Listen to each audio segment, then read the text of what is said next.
Menko Politik, Hukum dan HAM Mahfud MD menduga laporan jajarannya soal transaksi mencurigakan 300 triliun rupiah tidak direspon Inspektorat Jenderal Kementerian Keuangan disebabkan oleh anggapan nominal yang kecil. Lantaran transaksi mencurigakan sebesar 300 triliun rupiah merupakan akumulasi sejak 2009 hingga 2023. Menurutnya laporan transaksi itu sudah disampaikan seluruhnya, namun tidak mendapat respon dari Kementerian Keuangan. Sebagai catatan, pada 2009 Sri Mulyani masih menjabat sebagai Menteri Keuangan di era Presiden Susilo Bambang Yudhoyono. Mahfud memperkirakan transaksi 300 triliun rupiah itu melibatkan 460 orang. Mahfud menyebut dirinya tidak menyalahkan Sri Mulyani atas menumpuknya laporan tersebut. Menurutnya kasus-kasus ini sudah dilaporkan hingga Menteri Keuangan sudah berganti 4 kali.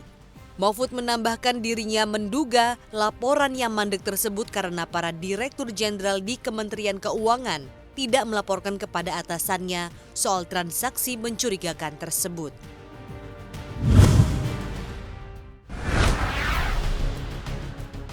Presiden Joko Widodo meresmikan tambak budidaya udang berbasis kawasan di Kebumen, Jawa Tengah.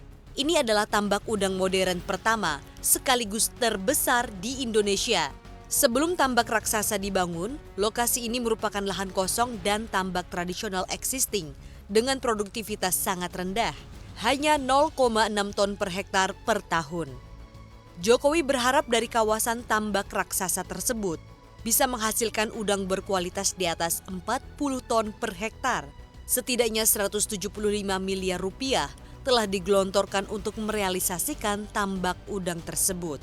Jokowi juga berharap kawasan ini menjadi contoh provinsi lain dalam hal budidaya udang, karena manajemen modern yang dilakukan bisa digunakan untuk mengembangbiakan udang berjenis Faname. Setelah Kebumen, Presiden menyebutkan akan membangun tambak udang di Waingapu, Nusa Tenggara Timur dengan luas lahan 1.800 hektar.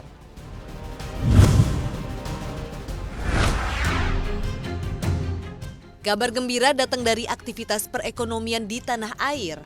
Bank Indonesia memperkirakan kinerja penjualan eceran secara tahunan meningkat pada Februari 2023.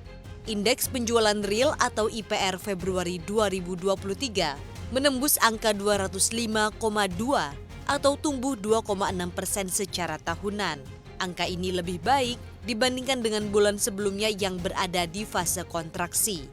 Direktur Departemen Komunikasi Fajar Mayardi mengungkapkan, kinerja penjualan eceran yang positif tersebut didorong oleh pertumbuhan kelompok makanan, minuman, dan tembakau, serta subkelompok sandang yang tercatat meningkat dibandingkan dengan pertumbuhan pada bulan sebelumnya.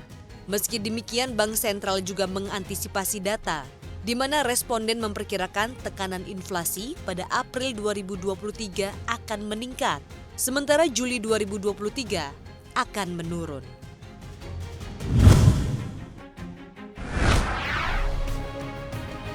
Inflasi China melambat pada Februari karena konsumen masih tetap berhati-hati mengeluarkan uang mereka, meskipun kebijakan nol COVID telah berakhir tahun lalu.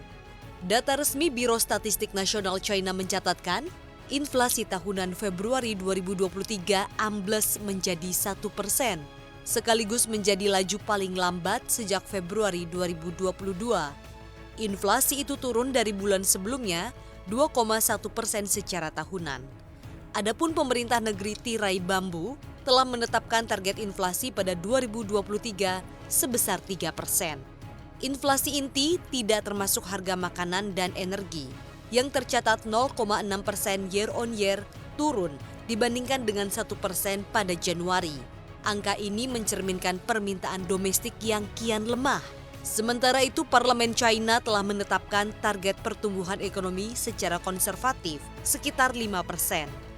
Hal ini menjadi tanda bahwa pemerintah menyadari adanya hambatan ekonomi yang masih sulit untuk diselesaikan, terutama daya beli masyarakat.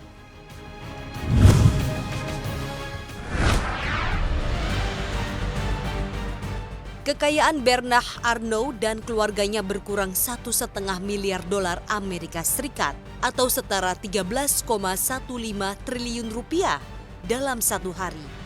Meskipun begitu, penurunan kekayaan 0,64% ini tidak menyingkirkan Arnault dari peringkat 1 orang terkaya di dunia menurut Forbes. Forbes mencatat, bos LVMH, Moet Hennessy, Louis Vuitton itu memiliki nilai kekayaan 211,1 miliar dolar Amerika Serikat atau sekitar 3.259,1 triliun rupiah.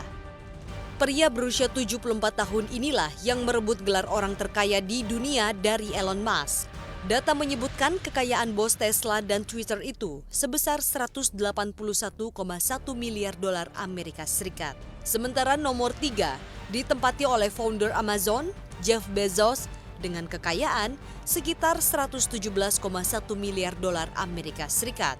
Adapun Warren Buffett sendiri berada di posisi kelima terkaya di dunia dengan nilai kekayaan 108,3 miliar dolar Amerika Serikat.